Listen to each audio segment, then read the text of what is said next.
25th at 7:30 p.m. Ditch the guesswork.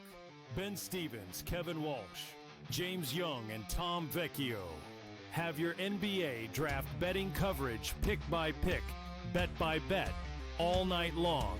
We got all the insights and expert analysis because betting blind isn't a strategy. Coverage starts at 7:30 p.m. on June 25th, only on SportsGrid. The Minnesota Vikings, J.J. McCarthy, who had such a good training camp last year, and it looked like he was pretty good, I believe, in the preseason, if I'm not mistaken, ended up going down for the full year. The Vikings are still obviously committed to him. They knew that McCarthy was going to be available at some point in June. And McCarthy actually went on record last week. They confirmed 2 weeks ago he was cleared medically. He did work last week. And he's going to be their starter. Newswire, only on SportsGrid. I'm with you in that you're going to have to take calculated risks. And that's what Leon Rose has been about since he's been here. And he's been measured. He hasn't been gung-ho in terms of mortgaging this franchise's future for immediate gains. They have had a prudent approach, and you're going to have to roll the dice in certain respects to get to that top level. And you're right, Donnie, when you look at next season, all things considered, you hope that they're healthy, and if they roll over, say, 85 to 90% of this roster, this is a top 3 team in the East. With Boston coming down, you know Milwaukee's going to come down, and so you have to figure it's going to be Indiana, the Knicks, the Cleveland Cavaliers in some sort of order in the preseason rankings. And so where they go from here, Jason Kidd is obviously the hot name right now. Both sides are interested from what we've heard in terms of Kidd and the New York Knicks. Is he that championship caliber coach to take the Knicks there? The Early Line, only on SportsGrid.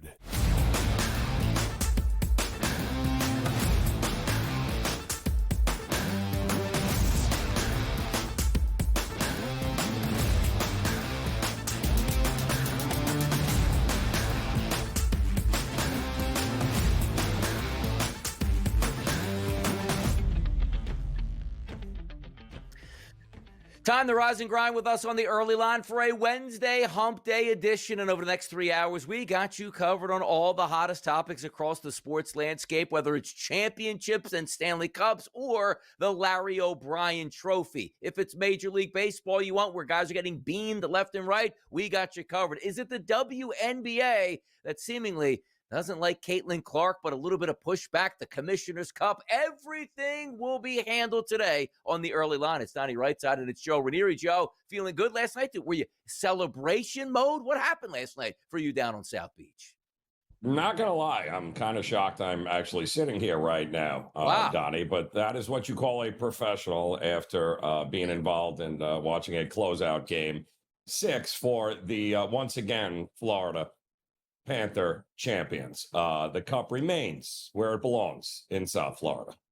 South Florida. Who would have thought the state of Florida is now the bastion for great hockey with the Tampa Bay franchise, the Florida franchise, which is actually Miami's franchise, and away they are winning cups. So why don't we start there in the 7 and 7, the hottest topics across the sports landscape? None hotter than the state of Florida and Stanley Cups, as I said, a 5-1 victory in game number 6 on home ice. The Florida Panthers are your Stanley Cup champions here for 2024-2025.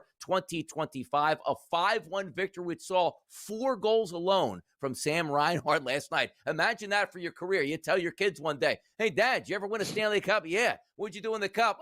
Game-clinching home ice, scored 4 times out of the 5 goals. My goodness, what a performance. And the question will always be is, Edmonton, you got to find a goalie. And if you don't have one, you can't win a cup. And neither, Joe, can Canada.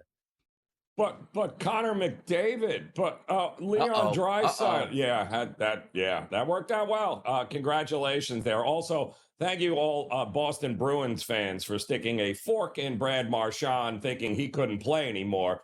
He just needed a real team in order to compete. But there is no better way to celebrate a closeout game than one that was never in doubt, Donnie. It was rocking chair after that first goal, and it was never even remotely close after that. So back-to-back, 3 years in a row. Could we get the three-peat in a salary cap era there, Donnie? Almost all those guys are coming back.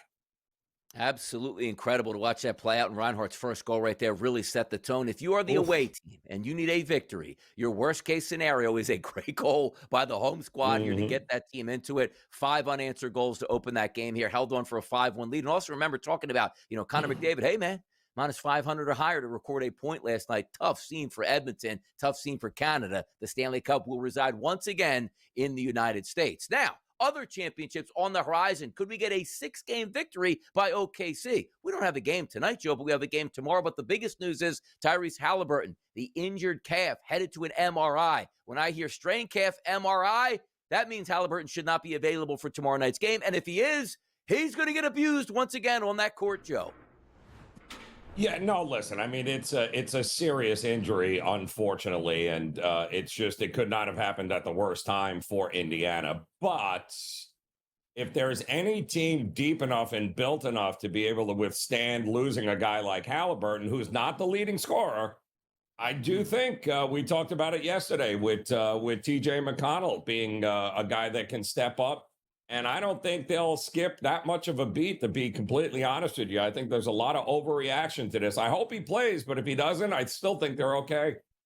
Yeah, we'll see if he does play, because you're also talking about like regular season, he would not be playing. But the fact of the matter is, like, okay, I think I can go out there. I'm not nearly 100%, but I can't leave my guys out there. He might make one of those appearances, but it looks like it's going to be TJ time for Indiana when he scored, he can give you 15 if he needs to out there. We'll see if that happens. How about let's flip it over to Major League Baseball. Rafael Devers, you saw the pictures yesterday from the San Francisco Giants social media accounts showing up at the stadium, the fireworks, the smoke, welcoming Rafi, and he says, whenever, wherever, I'll play wherever you need me. Well, last night, Joe, 2 base knocks, RBI, wasn't good enough. They get beat 3-2 by the Guardians, but Devers says, I'll do whatever it takes, San Francisco.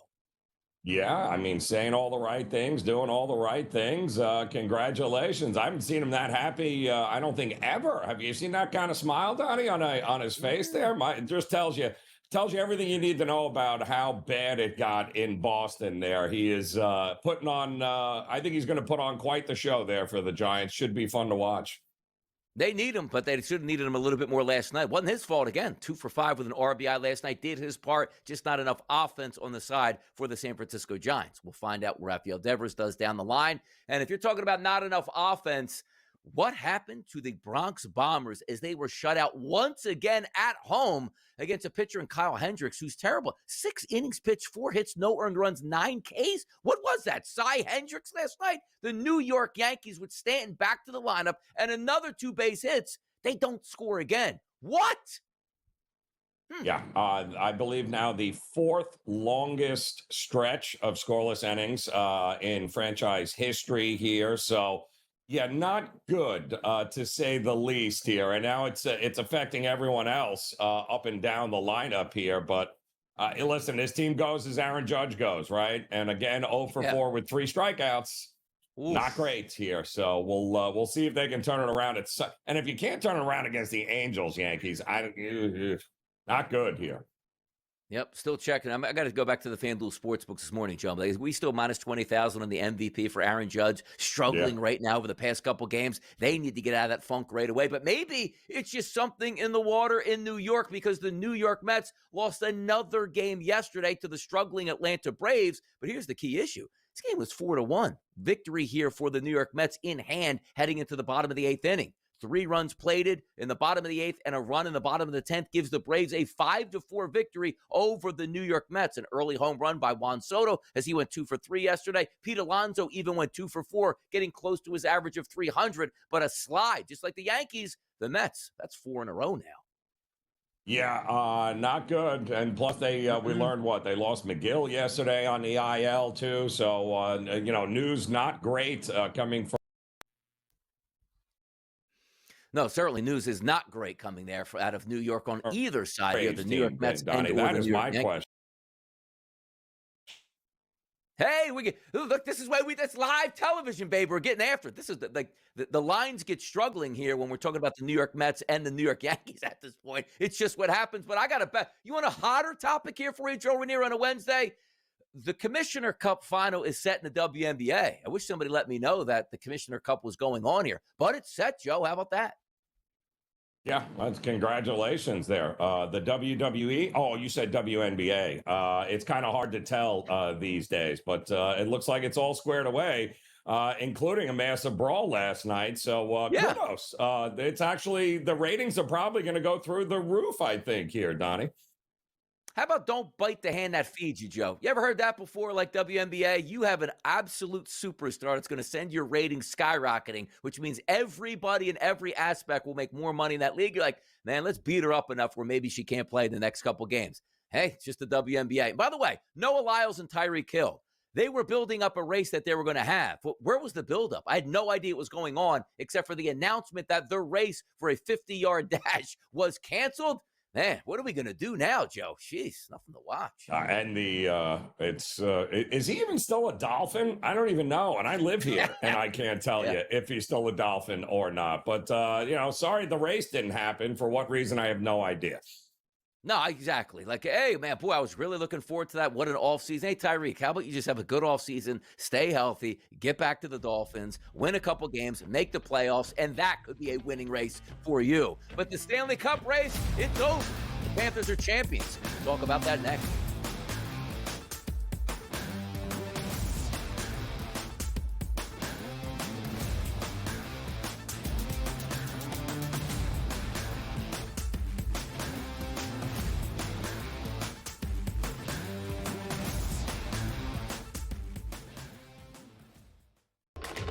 Enter into the magical world of McLuck.com, where even the smallest of spins can win real cash prizes. Adventure into over 1,000 of the best Vegas-style slot games. So what are you waiting for? Unlock your free welcome offer today. Join the fun where winners play and players win. Two guys that can do it all. Too much electricity this morning. This is a good time. We're having a lot of fun. I had to do a triple take. Ka-ching! Why? Because of parity. I didn't mean to offend. Yeah, it's not going to happen. Load management is a dirty word. Let him rip. You know what? Circumstances provide the results. What? How do you do this once? Oh, Donnie, you got such a good show there. A network that is booming. The Early Line, only on SportsGrid. The game is on. The stakes are high. But the action isn't just on the field. He's rearranging that rim. Get it inside! SportsGrid's in-game live. Your ultimate second screen experience. A little flyer, couple of 18.5-point live line. Every prop, every play, every day. Anything can happen. It's complete chaos. It's smarter to be on SportsGrid. We're going to go through every single thing, and I've got a great team behind me that's going to help me get the job done. I want this to be the place that people come to. There is going to be an energy to game time decisions that you will feel night in and night out. We are going to hit every single one of those markets that you need to know about. We will have everything at our disposal, and we will use that to our advantage. There is not going to be a better place, I promise you, than Game Time Decisions. I'm Kevin Walsh. Tune in to Game Time Decisions weekdays on SportsGrid.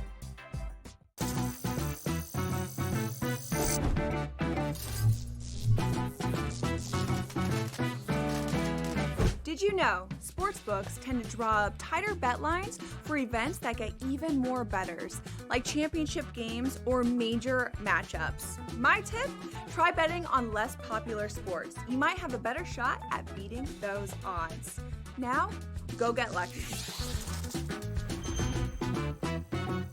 See you in Las Vegas. Let's get lucky.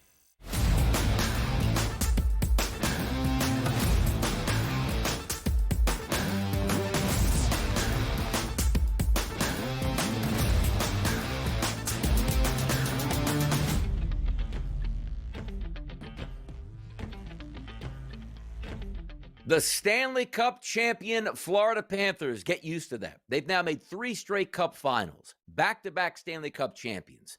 Also, what's going to be entailed for the future?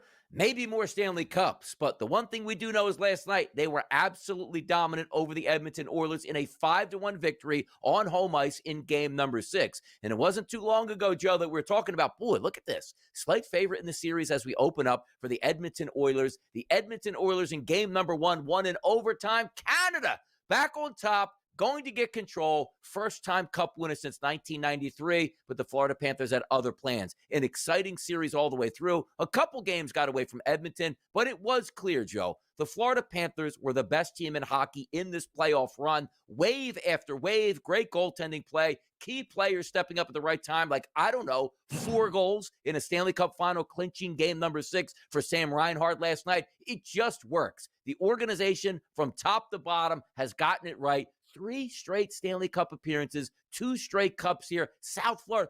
Florida was the laughing stock. Like, eventually they'll probably move the team because hockey doesn't work in Florida. Look at Tampa. Look at Florida, Joe. It's amazing to watch this, but you were in the building last night. Tell us how it went down in that 5-1 victory over the Oilers. You could not have asked for a better clinching game for the Cup where, for the home fans, it was never in doubt. Donnie, it really wasn't. That first goal from Reinhart as he's, falling down, steals the puck, gets there, falls down, hits it in the top corner there. And the place from that point on, the energy in the building was just over the top. And then it was never really about. You had, under 30 seconds to go in the first period. And then you got Tkachuk puts one in there. And it was, you saw after the first goal. And by the way, we talked about it yesterday, right? Mm-hmm. Over 1.5 goals, Florida Panthers to score the first goal, all those bet. It was like that through 6 games. Florida had always played with the lead. Edmonton, I think, if I heard correctly, one of the few teams that actually the fewest minutes led in a Stanley Cup series in a long, long time. So they made them play catch up, and that is not how Edmonton rolls. And from that point on, it was just, where's Connor McDavid? Where is Leon Draisaitl? Well, the answer was nowhere to be found because the defense of Florida basically, once again, suffocated them in the 2 biggest games, games 5 and 6. They did it again last night, and that is why they are a repeat Stanley Cup champion, only the 3rd team to do it in the salary cap era.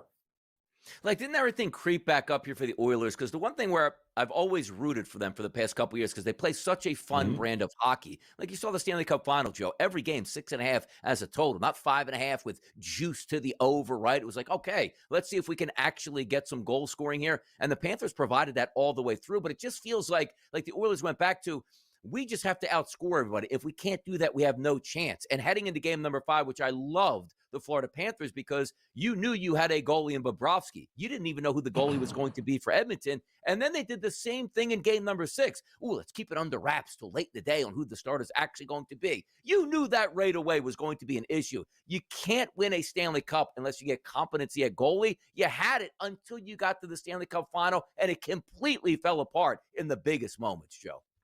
Well, and again, I mean, if you have a goalie controversy, you don't have a goalie, especially at this point in the year. And listen, it was not a great spot for Skinner. It was a lose-lose the minute they went to Picard there at home in that game 5, and he did what he's done his entire. He's a career backup goalie that you put in to start in game 5 in your building, and you got annihilated. And then you throw Skinner back in on the road in a place, by the way, where he doesn't have.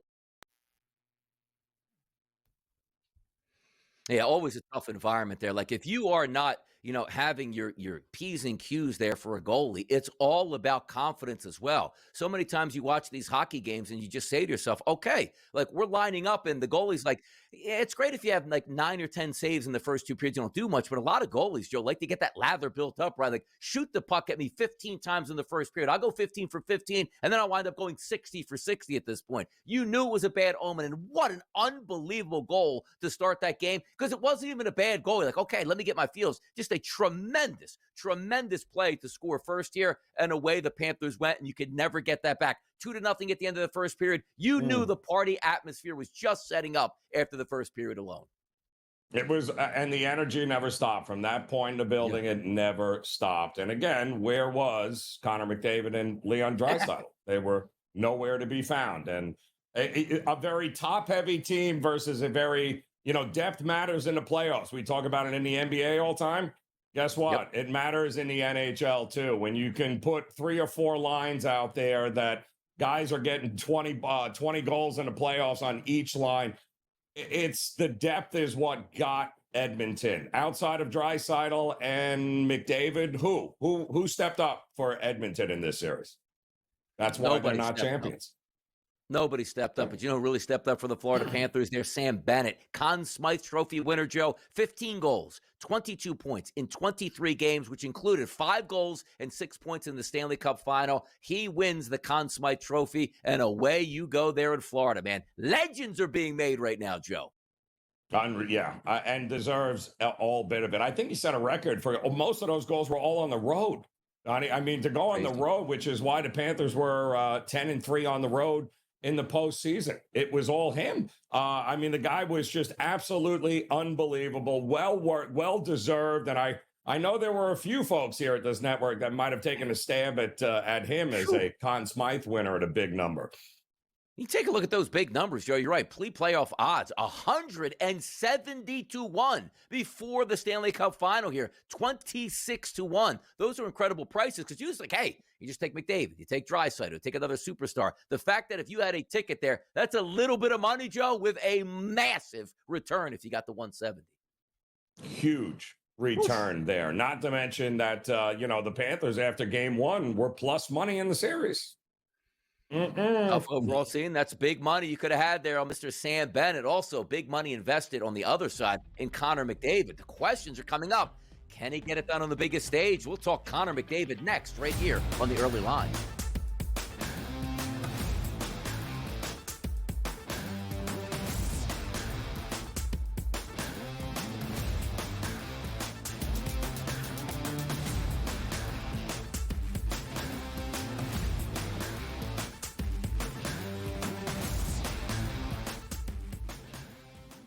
Looking for an edge in betting basketball? Injuries can make or break a game. Get insider knowledge from Dr. David Chow and the team of experts with Sick Picks at Sports Injury Central. We reveal hidden health-based advantages the sports books miss. Our doctors provide insights, and our algorithm tells you who to bet on. Spreads, props, totals, in-game bets, Sick Picks covers it all. Go to SickScore.com and sign up for Sick Picks and use the promo code SportsGrid for a free week today. The game is on. The stakes are high. But the action isn't just on the field. He's rearranging that roof. Get it inside! SportsGrid's in-game live.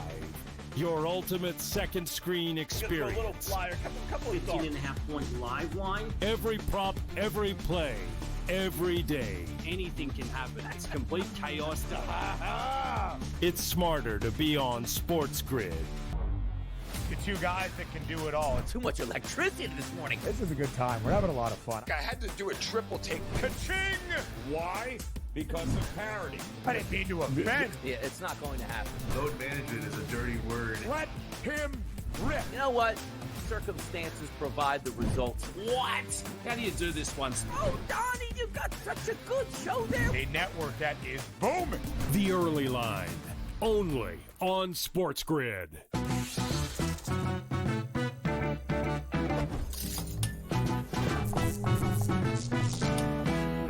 First time on a casino floor and feeling a little overwhelmed? Well, here's a tip.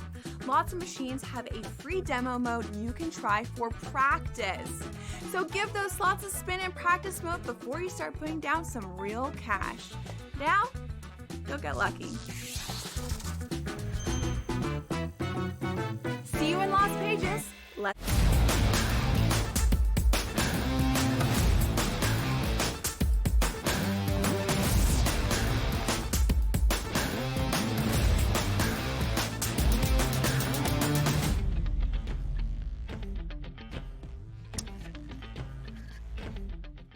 The Florida Panthers questions will come, and they're great questions to have. Can they win a third straight Stanley Cup? Unbelievable. Can they get to a fourth straight Stanley Cup final? Yeah, we'll answer those questions in time, but at least they can ponder holding a Stanley Cup above their heads, going like, yeah, back-to-back champions here, another Stanley Cup in the organization. When you take a look at the Edmonton Oilers, Joe, it's not the case. Those dynasties under Gretzky, which started the late 70s and rode through the 80s here, and even when he left, the Mark Messier team's able to still win Stanley Cups. It's been a long time for Edmonton and a long time for Canada winning a championship. But just like Wayne Gretzky, who won a few Stanley Cups for Canada, we're waiting on that for Connor McDavid. You know the frustration is high. Let's hear from Connor McDavid. I lost to a really good team. Nobody quit. Nobody threw the towel in.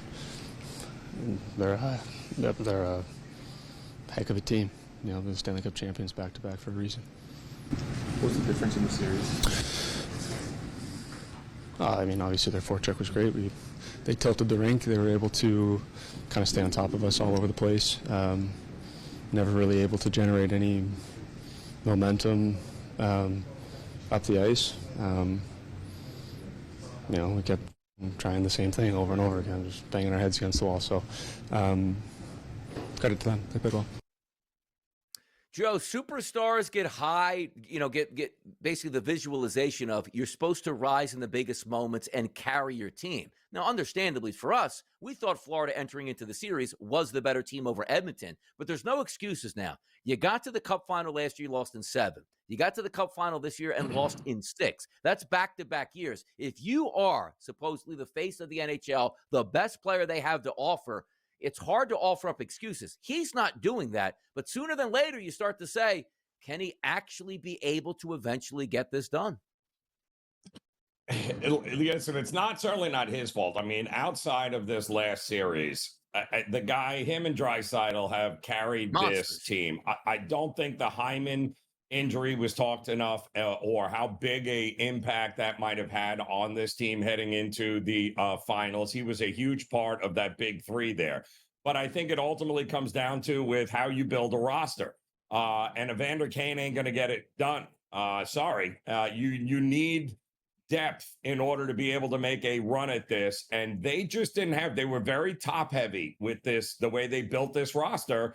And McDavid kind of hinted towards it, too, in some interviews last night where, what are we going to do? Their third and fourth line has guys that have scored 20 goals in the playoffs. What are we supposed to do? The only two that Edmonton have are the top two, and there wasn't a whole lot in between. And again, he can't play goalie. It's got to be frustrating for him to say, yes, maybe we weren't up to par on offense in a couple of these games, but it's hard to be up to par on offense when every game you're starting from behind or maybe getting whitewashed because the goalie is giving up bad, goals at this point. And now you're trading goalies back and forth to Picard, who's not good enough to be an NHL starter, and that's your Stanley Cup Finals. Those are the tough pills to swallow because he probably would look at it, boy, if we could just, only give up 2 to 3 goals a game, no matter what, we'd be fighting for it. But you're down a couple of those games, multiple goals, particularly in game number 6, and it wasn't even close from the beginning. You sense the frustration. Now, also understand this.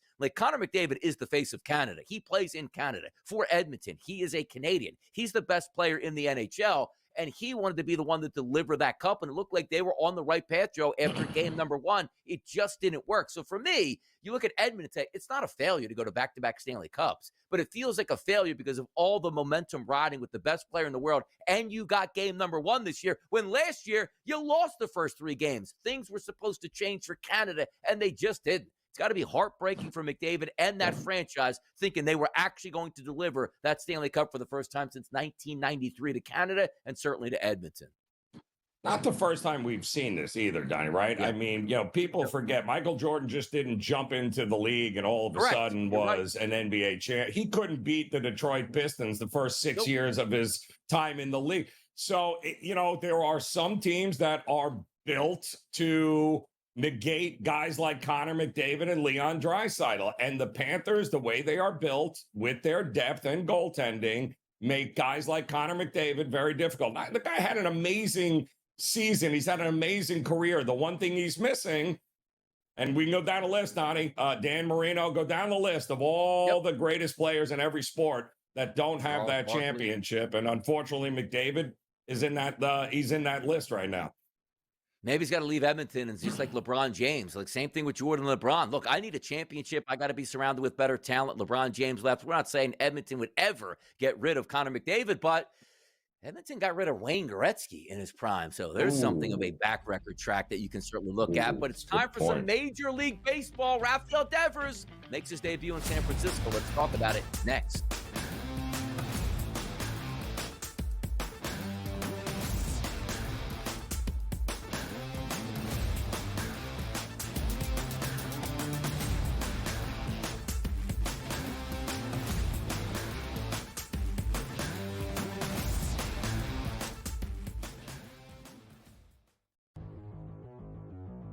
Dialing it back to his old days with St. Louis and Arizona.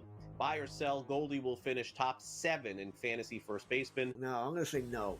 I think he'll fall off. Older player here, he'll be top 10, but not top 7 here. Top 10, I would say, yeah, I'd buy it. Top 7, I'm going to say no here. I think he'll put up decent numbers here. Not as good as he was. I don't think he's going to bat 340, 350 all year long. Fantasy Sports Today, only on SportsGrid.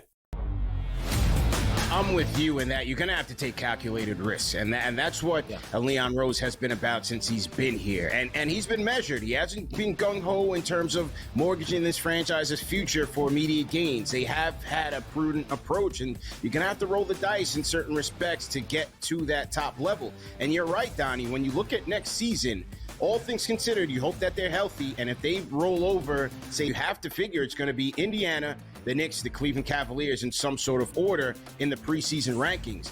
And so where they go from here, Jason Kidd is obviously the hot name right now. Both sides are interested from what we've heard in terms of Kidd and the New York Knicks. Is he that championship caliber coach to take the Knicks there? The Early Line, only on SportsGrid. Every 5 days, it's really exciting when Skeens pitches. And it's terrible watching him pitch because every time he pitches, they don't score. Having him hit the lineup probably would actually help when he pitches. There's no way to do it because you can't. But, yeah, it's beyond frustrating. And the numbers will tell you, the books have adjusted. Pharrell Coast to Coast, only on SportsGrid.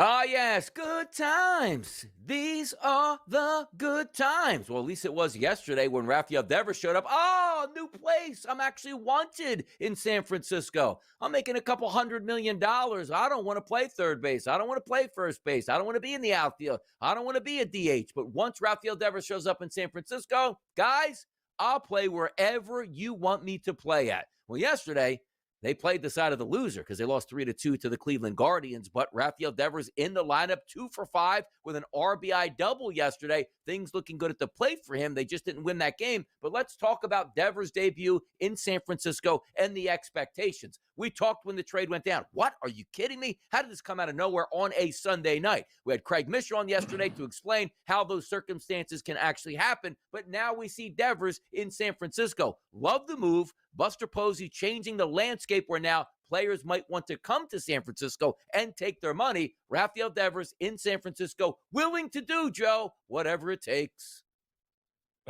Listen, and you'd expect nothing more, right? This is his home now for the foreseeable future. And yeah, you got to make the most of it. It's a fresh start for Devers. And it didn't look great his first at bat. I believe he struck out against Ciccone, but then he came back. He had the double, had the RBI. Listen, I think it's going to be interesting to see what that ballpark does for his power numbers over the season. But the reality is that's a bat that the Giants definitely needed if they're going to go ahead and compete with the Dodgers for that Western crown. Yep, pitching has to hold up. And also, if you get 10 base hits, you got to score more than 2 runs here. They should have won that game. They didn't win that game. But at least Devers gets that nervousness out of his system. New team, make some friends on the team, get used to the crowd here. And you're right. You always want to provide that electric, lightning bolt. Your first at bat here comes up with a runner on base, ends up striking out, but makes up for it later in that game. And also, by the way, almost a comeback in the ninth inning, which Devers actually had a base hit with 2 outs to get multiple runners on base. One more base hit, and the Giants could have pulled away with a victory, but Clase ends up coming in and shutting the door there for the Cleveland Guardians. If we keep it in that same division, same state, and just head a little bit south, the San Diego Padres and the Los Angeles Dodgers played again. The Dodgers starting to heat back up, but also this is a rivalry that got heated last night based off the previous night where players were getting beamed. Last night, they took it to the next level. And the interesting part overall about this game is Ohtani gets hit by a pitch. Roberts is furious. He gets tossed. Tatis gets hit last night. We had it all. Like, this is turning into a fantastic rivalry in the NL West. Certainly, it certainly is, and I think it's only going to get better as time goes on here. And I can't wait for when these games actually mean a ton when we get to September, Donnie. When it's could very well be. Who do you believe has a better chance of catching him, Padres or the Giants? The Dodgers going to have to fend off a few teams here down the stretch, but make no mistake about it, I don't think any of these teams like one another. I think that's great. Yeah, full bullpen game once again for the Dodgers last night, where Dreyer went 2 innings, Trevino went 2 innings, Sauer went 2 innings, Kopech then come in, Bandit and Scott to sort of shut the door late. Randy Vasquez was on the mound, 5 innings pitched, 3 earned runs. He's the guy that hit Shohei Ohtani, which started to set a few things off. But we talked about it yesterday. Good weather out there in Los Angeles, good hitting weather with not great pitchers on the mound. 14 total runs easily goes over that total, and a lot of chances too. Runners in scoring position, 3 of 10 for the Los Angeles Dodgers. Runners in scoring position for the San Diego Padres, also 3 of 10. We'll see if that series certainly starts to get some life, but also the Los Angeles Dodgers now starting to extend their lead, Joe, in the NL West. If we look at the fresh updated standings, 45 wins for the Los Angeles Dodgers, 41 for the Giants, and 39 for the Padres. They were down to a game advantage there in the West, now back up to 3.5 games and 5-game lead over the Padres, 8 over the Diamondbacks, and 28.5 over those Colorado Rockies. But if you see in the win column there, the Dodgers have won 4 in a row. The Giants have lost 3 in a row. The Padres have lost 2 in a row. The Diamondbacks have lost 2 in a row. And then there's the Rockies actually have won 3 in a row, which is kind of crazy to talk about. But it seems to me like it still is a Dodgers division. But these teams will be putting heat on the Dodgers from time to time like they were doing. But we know the cream eventually rises to the top, and that's what the Dodgers are doing right now, extending that lead in the NL West. Yeah, and I think there's going to be ebbs and flows as the season progresses here, Donnie. Dodgers will hit a wall at some point, and the Giants are going to. And these teams, listen, Dodgers are heads and tails above the rest of those teams. We know that from a talent perspective. But you still, injuries come into play, and you still have to go out there and perform. And right now, the Dodgers are creating some separation, which is what a lot of people thought was going to happen maybe a little bit earlier in the season, but it does seem to be taking place now. Ohtani back on the mound. We'll see if they extend him over the next couple weeks here to sort of stretch him out to be a starting pitcher that can go 5 and 6 innings like he was doing on the other side of Los Angeles with the Angels here. Let's get over to the National League once again and take a look at the Atlanta Braves and the New York Mets. We previewed this series start yesterday, Joe, saying, boy, oh boy, like if there's a time to get back into the fight, the Atlanta Braves must come away with victories against the New York Mets. And the Mets, fresh off of getting swept when they were riding high as one of the best teams in Major League Baseball. The game ends yesterday at 5-4, and you would say, hey, great win for the Braves, but come on, Mets. You're looking to break that streak. You're up 4-1 in the bottom of the 8th inning and let that game slip away in a 5-4 loss. The Mets can afford losses. The Braves can't do that. That was a big-time win yesterday for the Atlanta Braves, showing some might, showing some muscle late in that game for a comeback victory, a massive one for the Braves yesterday, Joe. Yeah, and I think we had a little delay in that game. That game started late, if I recall, and we had said there might be some issues there with the rain. You and I both talked about we were a little bit worried about betting an over in this spot, although Truist Park, as the summer months come on, is a over machine. But neither of these offenses had been great here over the last couple of weeks. And they had a 4-1 lead, the Mets, and they coughed that up, man, as that game went on. And unfortunately, the Braves, this was a huge, and we said it yesterday, much bigger game for Atlanta than it would be for the Mets at this point. The Atlanta Braves needed that win in that way, by the way.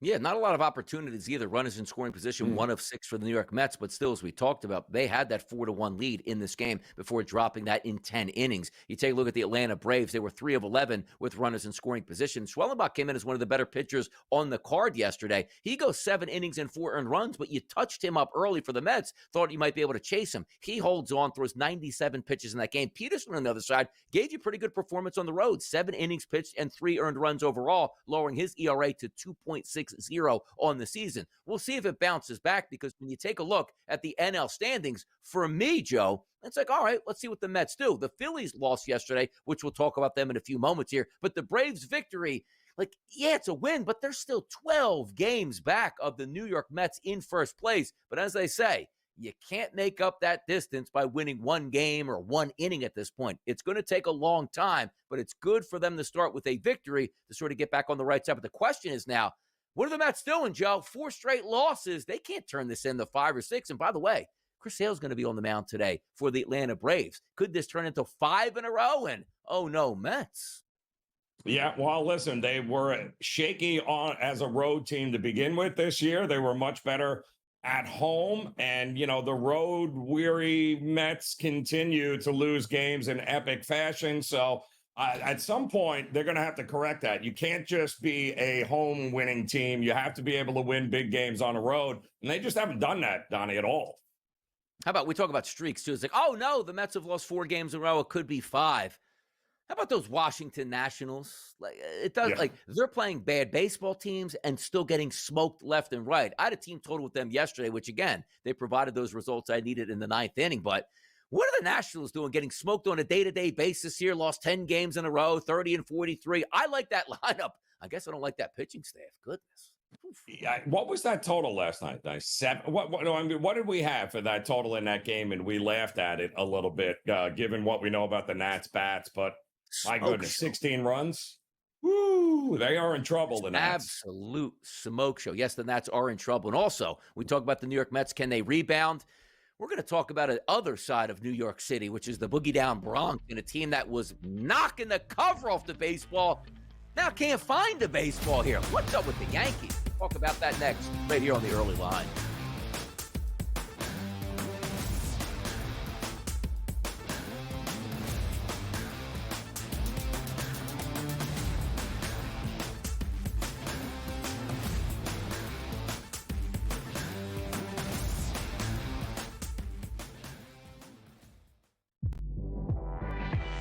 Their team total is 19.5 wins. I told you to go under, and it's by far the best bet I have recommended on this network in 4 years. They can't get out of their own way. And now Sloot is out for the year. Let's hope Sloot gets back, because I respect the hell out of Sloot, and I want her to go out on her own terms. Hopefully we'll have her back for the 26th season. Betting above the rim, only on SportsGrid. I got a feeling Finally. Pittsburgh's going to the Super Bowl. I got a feeling there is no chance they're going to the Super Bowl with Aaron Rodgers. I'm just kidding. They're still not expected to have over 8.5 wins. They're still not expected to have a winning record. Now, I know things could change for the next 24 hours. I get that. But everyone expected Aaron Rodgers to sign with him. He's going to sign with him. Pharrell Coast to Coast, only on SportsGrid. The 2 guys that can do it all. Too much electricity this morning. This is a good time. We're having a lot of fun. I had to do a triple take. Ka-ching! Why? Because of parity. I didn't mean to offend. Yeah, it's not going to happen. Load management is a dirty word. Let him rip. You know what? Circumstances provide the results. What? How do you do this one? Oh, Donnie, you've got such a good show there. A network that is booming. The Early Line, only on SportsGrid. The game is on. The stakes are high. But the action isn't just on the field. He's rearranging that roof. Get it inside! SportsGrid's in-game live. Your ultimate second screen experience. A little flyer, couple of 15.5-point live line. Every prop, every play, every day. Anything can happen. That's complete chaos. It's smarter to be on SportsGrid.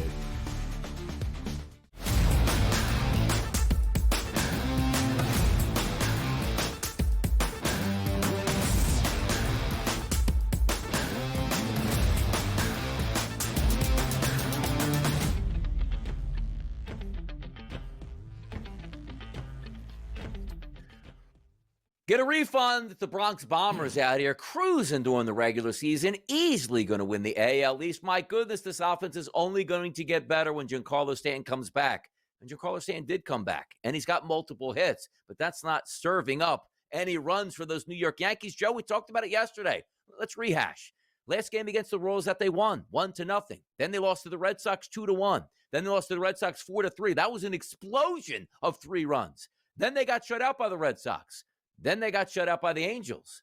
Then they got shut out by the Angels again. And Joe, we're not talking about, let's just say, Cy Young himself. Hey, what do you want us to do? We face 8 straight Cy Young award-winning pitchers. We can't get any base hits. Or Tarek Skubal pitched 7 straight games against us here. That's not the case. Kyle Hendricks was on the mound yesterday for the Angels. The final score, 4 for the Angels, none for the Yankees. I don't get it. Make sense of it to me, Joe.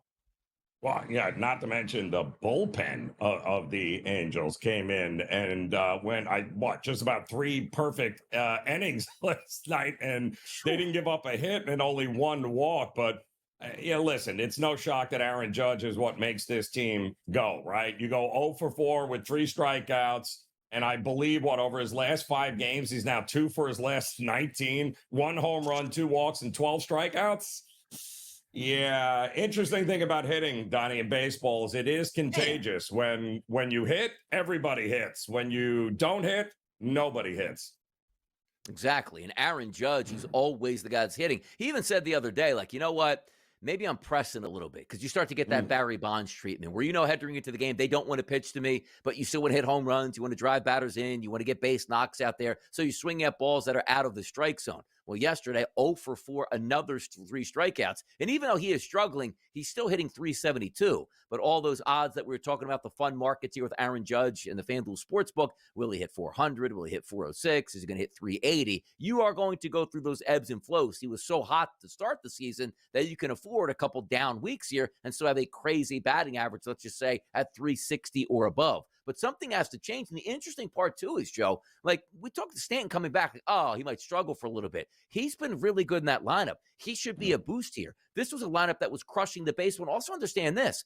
You didn't played, again, 10 straight games in San Francisco with the wind blowing in, let's say. You're in Yankee Stadium. You're in warmer temperatures. This is where you're comfortable hitting. And a team that's hit the baseball all season long, it's one thing to say, all right, we're struggling at the plate, but we're 3-2 in our last 5. They're 0-5 in their last 5 games and scored 4 total runs in 5 games. That's embarrassing right now. And you know as well as I do, Joe, in any sport, when things start to get like this, what happens? You continue to press and press and press. And the worst case scenario, again, is you faced Hendricks yesterday. Kohanowitz will be on the mound today. Hittable pitchers here, and they're still not getting the job done. Yeah, just got to keep pressing. 162-game season, a lot of baseball still to be played. The interesting part about those figures there is that while they've only scored 4 runs in their last 5 games, Donnie, the pitching has only given up 13 runs in those games. So it's not like the pitching is burying the Yankees right now. They've done their job, but the problem is if you don't score, you don't give yourself a chance to win even a close game in any way, shape, or form. So the good news for the Yankees is, if there is any, is that the pitching seems to be leveling here and keeping them in ball games. It will turn at some point. It will turn at some point. And also, you take a look at the FanDuel Sportsbook here, just bringing up the MVP odds. Oh, no.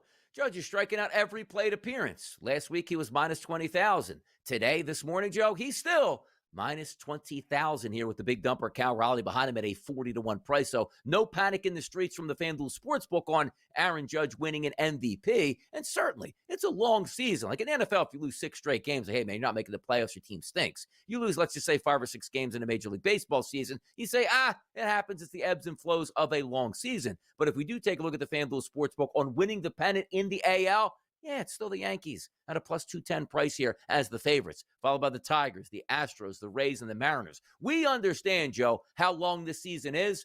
Is there any doubt or a little bit of panic for you and the Yankees saying, well, they better get this right or stop it? Let's check back in 2 weeks to see if they've lost 15 games in a row. Then I'll panic. Not in June. August was it would be a different story. I think in June, let's just everyone take a breath. And quite honestly, I hope it goes a few more games. Maybe we can get a better number at the Yankees in a week or so if they keep this up. But long term, yeah, no, we know what this team is. We know how they're built. They will be just fine. And again, the pitching is there for the Yankees, which was our biggest concern to begin with heading into the season. Certainly was. And by the way, you're right about that too, because, smart minds think alike. It's like, ooh, I like the Yankees all season. That price isn't where I want it. Wouldn't it be great if they lost 10 in a row and maybe I can get a better price where it's plus 210, it goes to plus 310 or plus 410, and then you can jump on? Because the one thing we understand about this, as Joe says, it's June. You still have all the rest of June, July, August, and September. Talk to me when the Yankees are winning 7 games in a row in September and knocking the cover off the baseball. That's when you get excited here. Or if they're 0-7 down the stretch in September and can't hit the baseball, that's when you start to worry. The ebbs and flows of the Major League Baseball season, you want to be hot at the right time. So if you go through that cold spell before the All-Star break, get it out of the way, revamp it up, and retool at this point. Also, sometimes, Joe, I do like this. Like if you said to myself, like the Phillies who had that struggle, as they got beat last night, which is one thing. But it sends a different signal to the front office. Like, wouldn't you rather have your struggles before the All-Star break and the trade deadline where the team goes, we better make some moves here and some decisions, as opposed to, oh, no, we didn't make any moves at the deadline. We thought we were fine. Now we lost a starting pitcher. We lost a bullpen guy. Our 2 best hitters in the lineup aren't hitting right now. It would have been really nice to retool. So I'm with you, Joe. The Yankees can rebound, and maybe it's a good time to have a struggle. It certainly is. And keep in mind, too, the Yankees have the bank account to go out and spend money before the trade deadline if they have to. So that's another issue to keep in mind. So the Yankees, I think, will be fine. The question is, can we get them at a better number over the next, let's say, 2 to 3 weeks? Exactly. And maybe like this really ups the ante. Like, maybe you had to wait 2 or 3 years for Paul Skeens. Maybe if the Yankees struggle, they get Paul Skeens at the trade deadline this year. Really ramp up the pace at this point here. We got other hot topics to get to in Major League Baseball, which is going to include, hey, watch how you talk to your superiors or you might get sat down. You got Nick Castellanos on one side, Ben Stevens on the other, suspensions across the board. Find out next. What did he say, Joe? I don't know.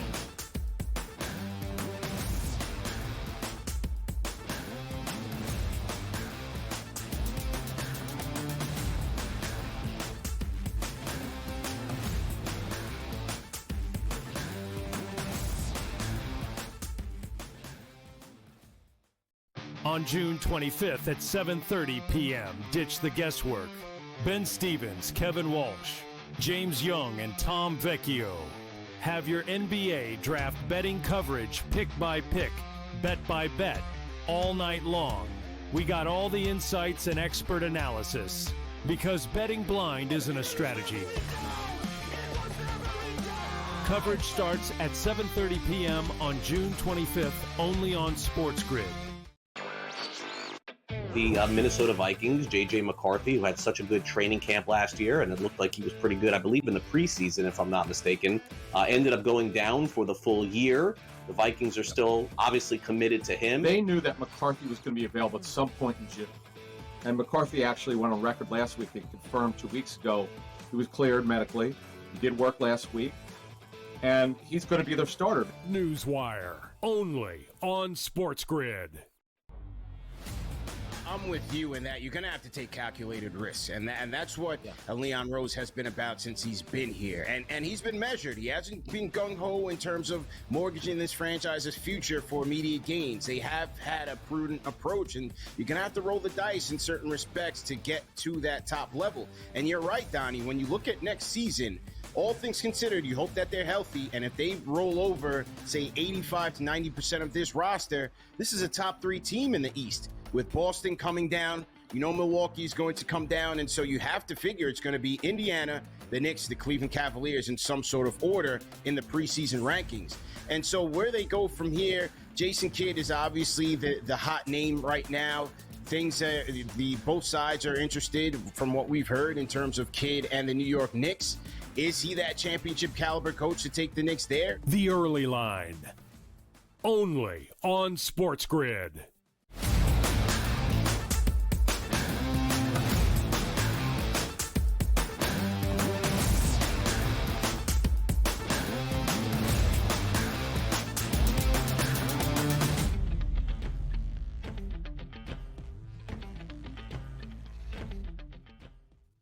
Sometimes you got to liven things up in Major League Baseball. Now, usually, Joe, you want to liven things up when you're in the batter's box, when you're in the outfield, when you're making plays out there, being a catalyst for your team and getting the good vibes going. Well, the Philadelphia Phillies, who were in a real June swoon a couple weeks ago, broke out of that with a win streak, picked up another win against the Marlins the night before, and the vibes were high.